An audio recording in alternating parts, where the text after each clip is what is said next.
ಪಹಲ್ಗಾಮ್ನಲ್ಲಿ ಹಿಂದೂಗಳ ನರಮೇಧ ಘಟನಾ ಸ್ಥಳಕ್ಕೆ ವಿಪಕ್ಷ ನಾಯಕ ರಾಹುಲ್ ವಿಸಿಟ್ ಗಾಯಾಳುಗಳ ಆರೋಗ್ಯ ವಿಚಾರಿಸಲಿರುವ ರಾಘ.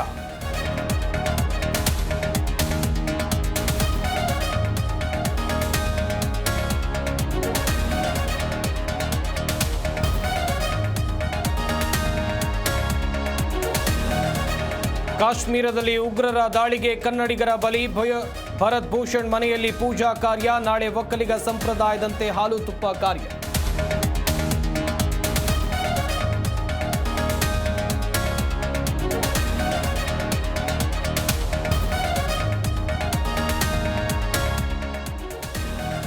ಐಶ್ವರ್ಯ ಕೇಸ್ನಲ್ಲಿ ಅಕ್ರಮ ಹಣ ವರ್ಗಾವಣೆ. ವಿನಯ್ ಕುಲಕರ್ಣಿ ನಿವಾಸದಲ್ಲಿ ಇಡಿ ಶೋಧ ಅಂತ್ಯ. 4 ಕಾರುಗಳಲ್ಲಿ ಕಡತ ಹೊತ್ತೊಯ್ದ ಅಧಿಕಾರಿ.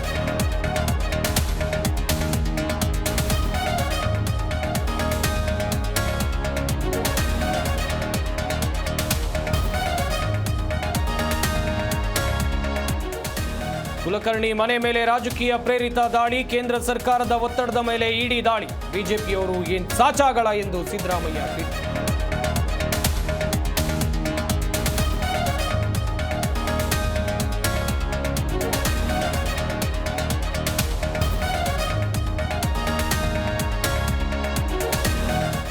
ಲೇಡಿ ಜೊತೆ ಕ್ಯಾಬ್ ಚಾಲಕ ಕಿರಿ. ಕಾರು ಲೆಫ್ಟ್ಗೆ ಬಂದಿದ್ದಕ್ಕೆ ಸೆಲ್ಫಿ ಕೊಡಿ ಎಂದು ಕೀಟಲೆ. ಬೆಂಗಳೂರಿನ ಬೆಳ್ಳಂದೂರಿನಲ್ಲಿ ಘಟನೆ.